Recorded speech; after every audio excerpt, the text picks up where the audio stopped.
Yeah, really excited about this class. I think it's a class of winners. I think it's a class of high character guys, with great, passion for the game of football. I think they'll really add a major impact to our campus in more ways than just the 12 opportunities you get to play a game, on the weekend. So, they fit the culture that we want. They fit the brand that we're trying to create. They really fit our locker room, and most of these guys are, they're eager to be here. Most of them will come here in January. We'll add the other ones in the summer, more of a traditional way, but because they're still finishing up winter sports or playing their spring sports. But really excited to get to work with these guys and proud of our staff's efforts to get done what we got done. Coach Gasser does an unbelievable job, spearheading this thing, and his staff is really responsible for the sorting and the funneling down, if you will, to get to where we need to be. And this is an extensive process. So, and then our assistant coaches did a really good job of going out and maintaining and enhancing the relationships to get this thing across the finish line. So great team effort to get done what got done, and as I mentioned, excited for the class to get here. What positions would you say you were looking to kind of hit the hardest in this National Signing Day cycle, and how would you evaluate the guys at those positions that signed their NL? Yeah, I think that you always try to, you're trying to fill holes. Look, this has changed drastically in the last 6 or 7 years in the sense of, used to be you had a junior college opportunity, then you added a second signing day, and then you had 2 transfer portal windows. Now we're down to 1. I think you're always trying to, big picture view of this thing is to create a team that can win now. And if you can do that with still maintaining or not cutting off the lifeblood of your program, which is development, then I think you have a really good chance to, have great success and great stability and great continuity, which we have had. So we've figured out how to recruit well in the time frame that you're allowed to recruit, and yet still place a high priority on developing. And, we've had great results due to that. So, specific positions, like you're always trying to, get extra help on the offense and defensive front, because I think those guys at 17 look way different, at 22 when they come through our program here, when Coach B has his hands on them for 4 or 5 years. You don't want to continually have to build, the front part of your front 7 on defense or the offensive line every year out of the portal. But you can, but you don't want to do that. So you'd like to develop all positions, but I think specifically the offense and defensive line, you really want to do a great job, And then you look at quarterback, obviously Bo's been with us for over a year now, committed, and has stayed steady through that entire process. And I think he's going to have a real good future here too as well. So those are the primary positions. Yeah, Bo was excited. I spoke to him a little bit this morning. Just third year in a row, you guys have had the highest ranked recruiting class in the MAC. Just what does that say about you and your staff and just this program as a whole, that high-rated players want to play at Toledo? Well, I think that high-rated players want to play at Toledo, and I think that it shows that our staff works really hard to make sure we can be the best we possibly can be.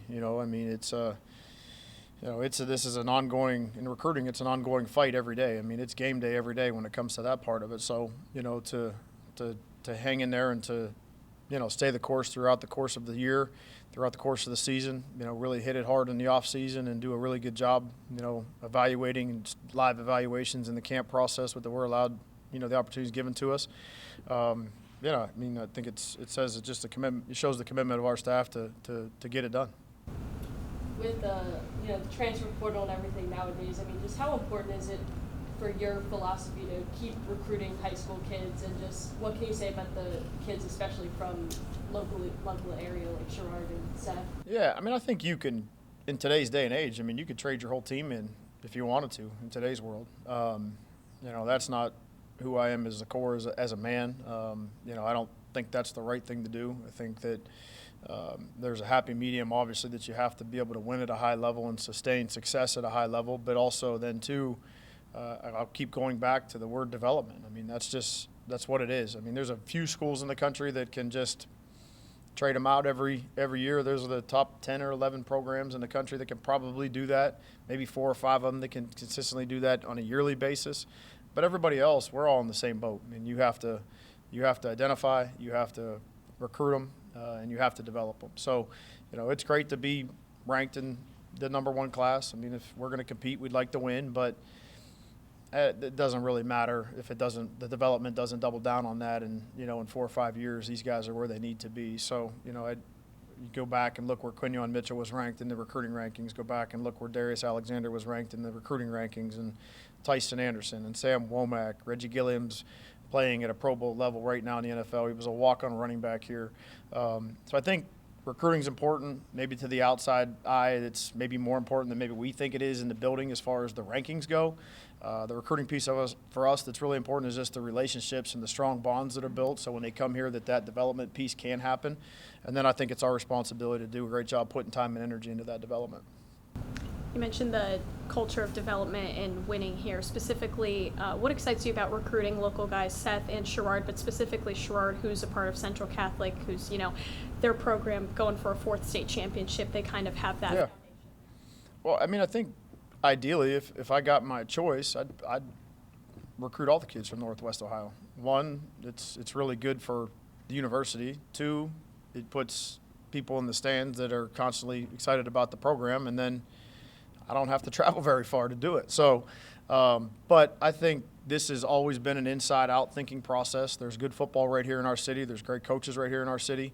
There's great coaches in our state. There's great coaches in our neighboring states. So you want to do a good job making sure you get guys from the local areas and around the surrounding areas. But if you can't find what you're looking for, you got to get on an airplane and go out and try to, do what's best for your program to help, win. And those guys specifically, those are products of great parenting. 2 really good guys and 2 really good families that right from the start wanted to be here and wanted to be part of this. And they had great careers, whether it's high-level team success or high-level individual success. Both of those guys have shown that, and I'm excited about both of those guys getting here and getting rolling. On the topic of consistency and having a great class every year, what do you think has been the #1 sticking point for recruits that have allowed you guys to be the top recruiting class in the MAC year after year? Well, when you're established, you can speak in testimony rather than theory. And I think young people and I think parents really appreciate that you can put a picture of what development looks like in front of them, right? You can, not to say that any man's success has any bearing on the next man's, but it's been done here. It's been proven here. We've done that with guys like you, and when you come here, this is what it could be if you really invest like those guys do. Every young man wants to play in the NFL. I want guys in our locker room that want to play in the NFL. If you didn't want to be the best you can be, I don't, that's sometimes harder to coach that than the guy that's super detailed into putting his energy in the right places to get there. So we've proven that we can develop you and put you where you want to go, and I think that sells because it's a real picture for those young men when they sit in there and we talk about it.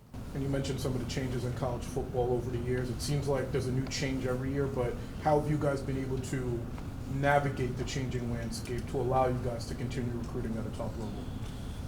Yeah, I mean, our all-conference list for our league will come out this week. We're going to have guys on the all-conference list that are guys that transferred in here. We're going to have guys on the all-conference list that are homegrown. We want to continue to do a good job the 353 days out of the year that there's not a game, so we can play well on those game days. And to do that and to be very process-driven and to be very cultural-driven, you have to be able to protect your locker room when you're bringing transfers in. And all the guys that have transferred in here in the last 2 years, there hasn't been an issue. There hasn't been man, that guy just doesn't fit. So I think our staff's done a really good job. Credit them in the vetting process of making sure they figure out who the right guys are before it even gets to me. And then from my standpoint of it, just have honest conversations of what the expectations are and how we do things here and what the standard of what it looks like is supposed to be, and get guys that feel like that's important to meet that. Speaking of development, this isn't really about recruiting, but what do you think about E-Man's kind of All-American case this year? Strong. I mean, the guy's played as good as any, everybody that I talk to that makes decisions is, that's one of the 2 or 3 best in the country. And it started right from the very beginning. I mean, Western Kentucky turned out to be a really good football team this year, and that was a one-sided game, and it had a lot to do with how he started that football game and we started that football game. So, and then the interception in the game on Saturday. I mean, these are high-level plays that,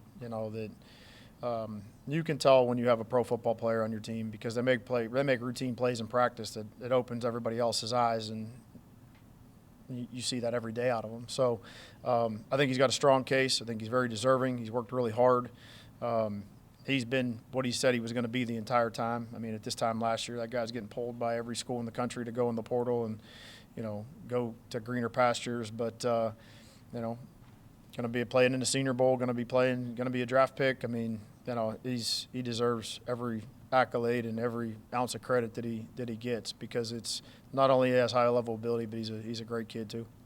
Just with the drill with success, you're going to be linked to X job or Y job. What's kind of your stock answer this time of year when recruits ask you about your future? I mean, I've been at Toledo for a long time. We've done it a very consistent way for, year after year. And, I think there's particular places that match people. I think there's particular places that, everybody's different. These guys go visit places where, the future is very uncertain the other way, right? I don't know if you're searching for just certainty and stability in that chair in college football as a young man, that's a slippery slope to go down in any way, in any place, right? I mean, there's coaching changes all over the place for every different reason. So, we've got to continue to show what's really good about Toledo. We got to continue to put really good things in front of these young people on what, if this goes the way we think it's going to go, here's what it looks like for you. Promise them that we're always going to give them an honest evaluation. Promise them that we're always going to, be able to paint a picture of what it's going to look like for them if they do the things that they need to do. And then from there, leave it to wherever it goes.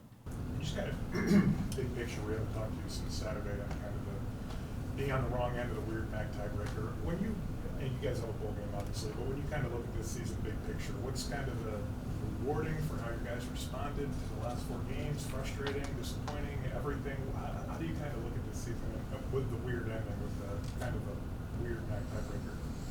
Yeah, I don't understand it, the tiebreaker piece of it. We should be playing in the game, if you want my candid answer. I mean, it's pretty simple, but I don't walk around and publicly complain about things that I can't control. I'll handle it just the way I handle it with our team. We put our fate in other people's hands, and that's what happened. We played 3 bad quarters of football in conference play, which cost us 2 games. And, that prevented us from being 8-0 and made us 6-2. And it is what it is. But I think you go back 4 weeks ago, our team has every reason to fold and go away. But they toed the line, and, they really, they didn't just win in the month of November. They dominated the month of November from start to finish. So, I remember sitting on this grease board, and saying we have 29 days to make sure that we make a statement to what it's going to look like. And, it's a 1-game playoff each and every week. You have to do that, and you have to win. And then from there, we need some help. We didn't get the help that we needed. We put ourselves in that position. Nobody's crying, about that. It is what it is. But there's a great life lesson there. I mean, you always need to finish the race because you never know, what's going on around you. You can always assume what's going on around you, but you never know. So we needed 1 of 3 things to happen in the last week. Really, we needed 1 of 3 plus us, and all we could really control was us. And we did a great job of that. And unfortunately, the other pieces didn't fall into place.